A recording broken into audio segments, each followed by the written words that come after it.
Evenings often sound the same in this house, a low hum of dishes, screens dimming, footsteps passing the hallway. Someone asks about tomorrow while another forgets a cup on the counter.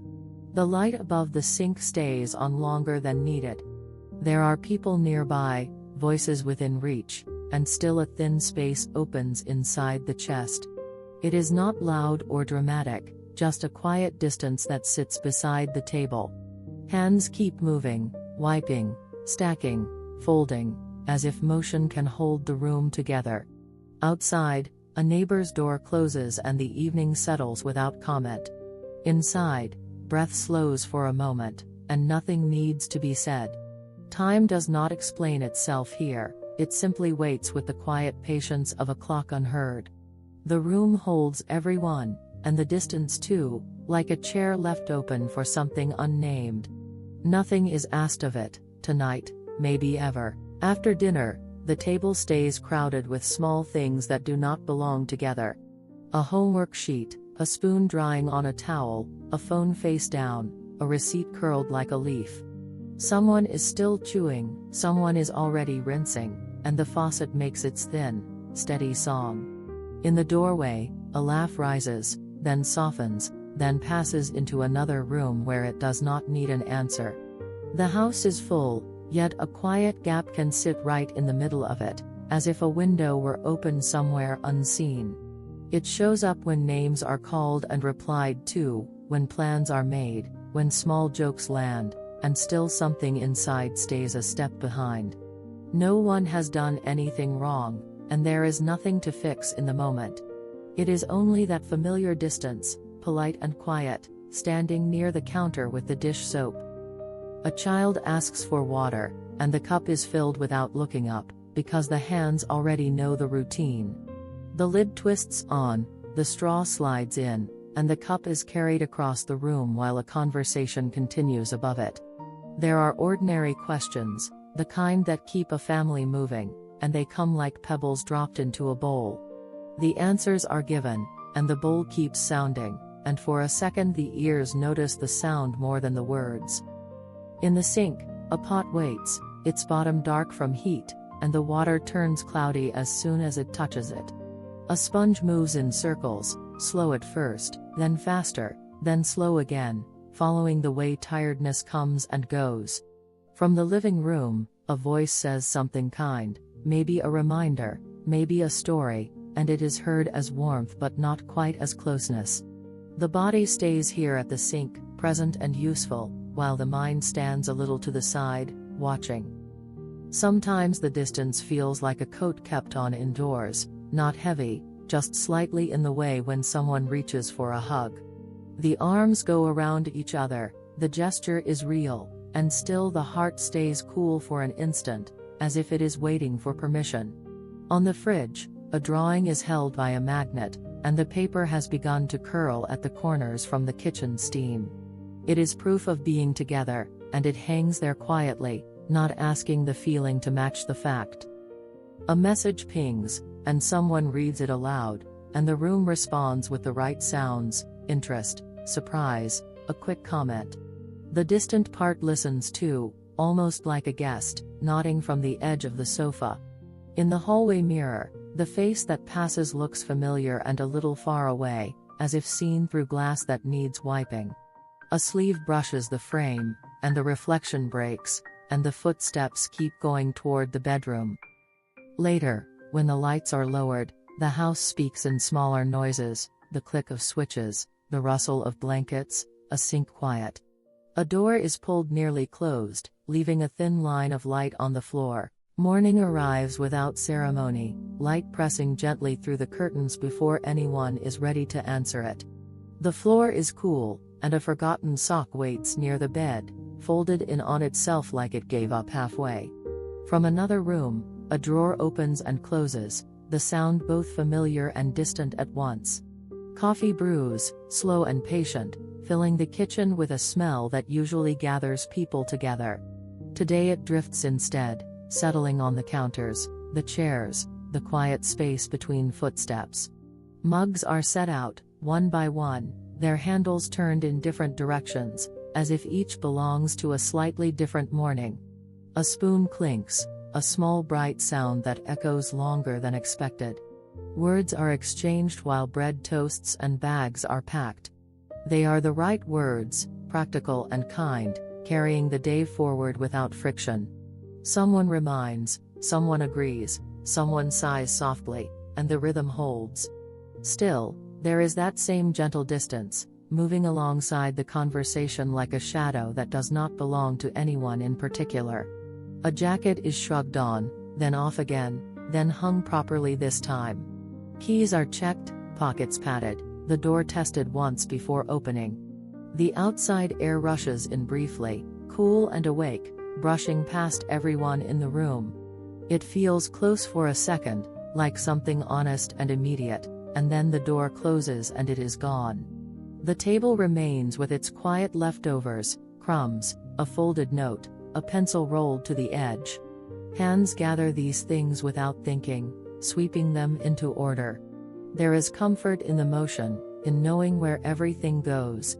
The distance does not interfere, it simply watches, letting the routine unfold as it always does. In the bathroom mirror, toothpaste foam clings to the edge of the sink. A face looks back, eyes open, focused, ready enough.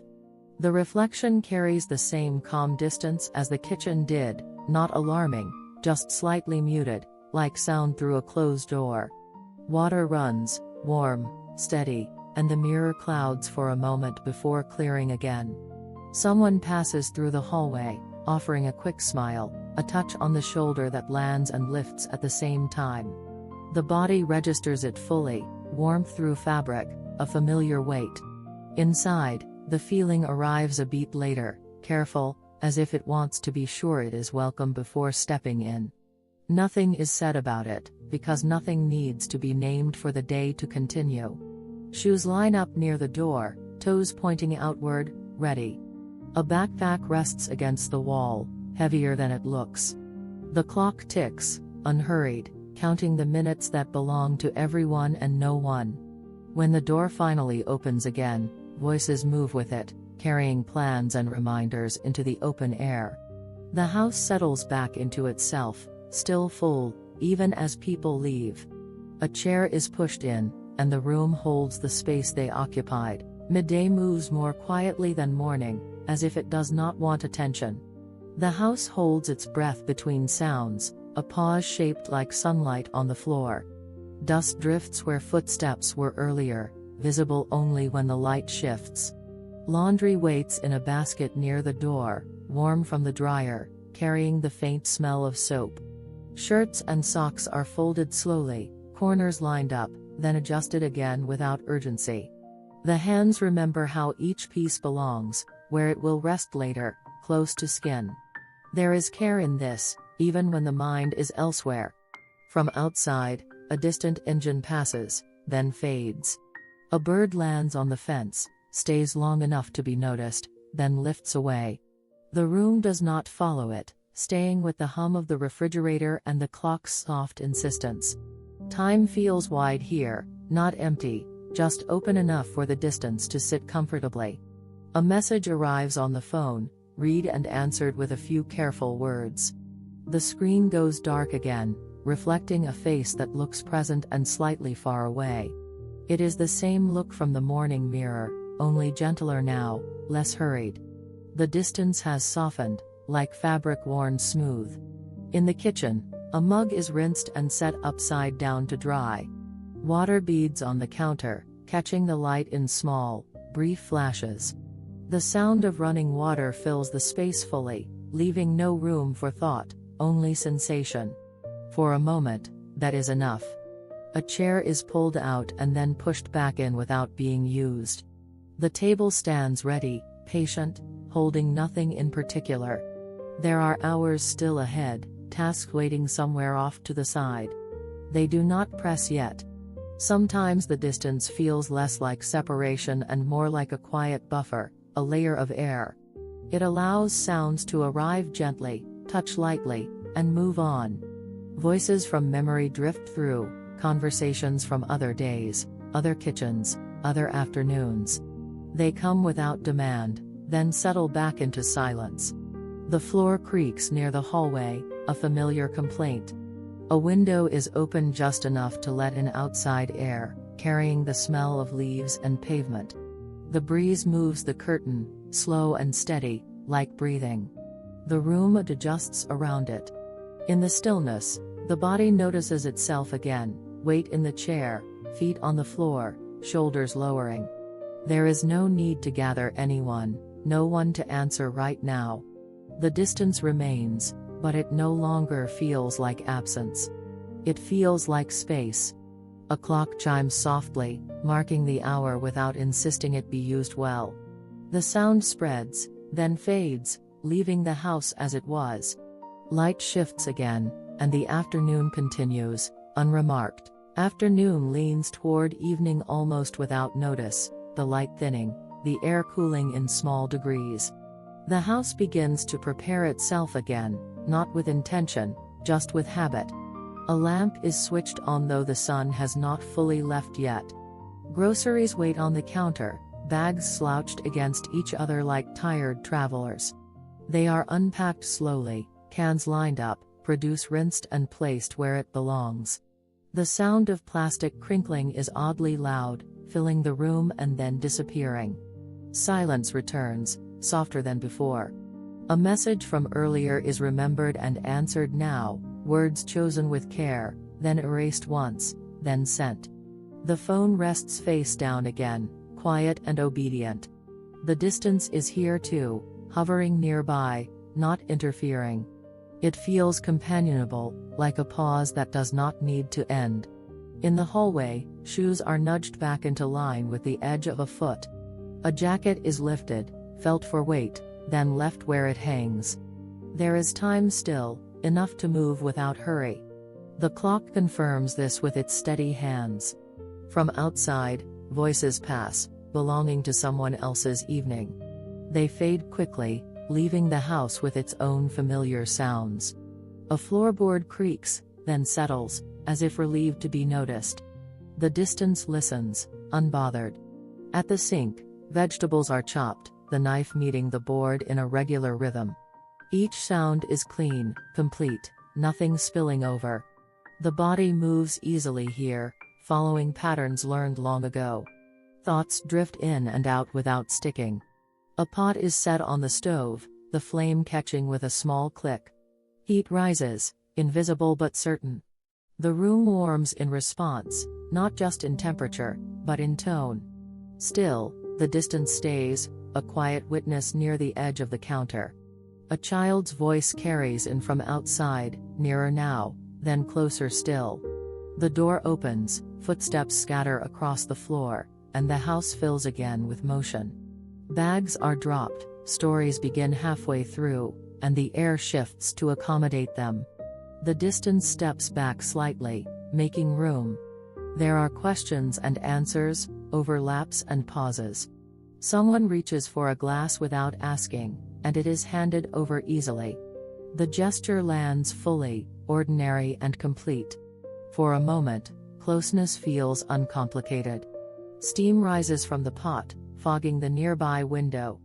The glass is wiped with the back of a hand, leaving a clear arc that slowly clouds again. Outside is evening now, definite and settled. Inside, the rhythm holds. Plates are set out, forks counted, then counted again just to be sure. The table waits, familiar and steady. The distance remains present but lighter, less defined. It does not need attention to stay. As everyone gathers, the room grows warmer with breath and movement. The day folds itself toward night without comment. A chair scrapes softly as someone sits, and the sound rests there. Dinner settles into the house slowly, steam and voices rising together. Plates are passed, food served, someone reaches back for what they forgot.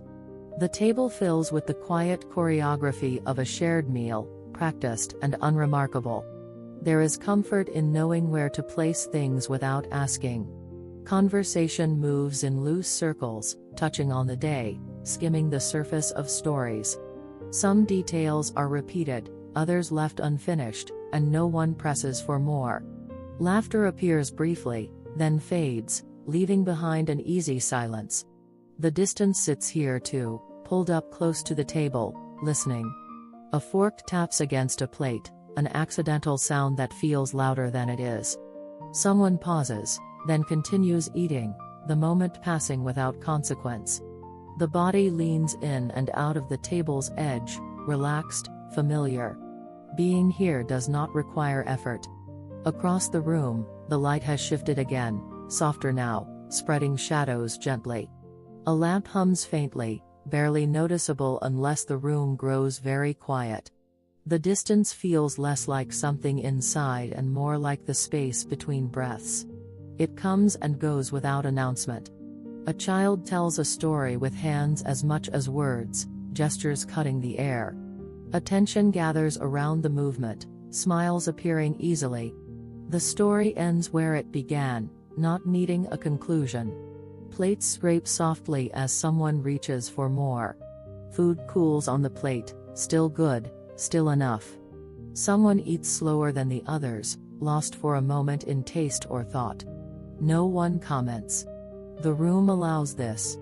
A glass tips, water sloshing dangerously close to the edge, then steadies.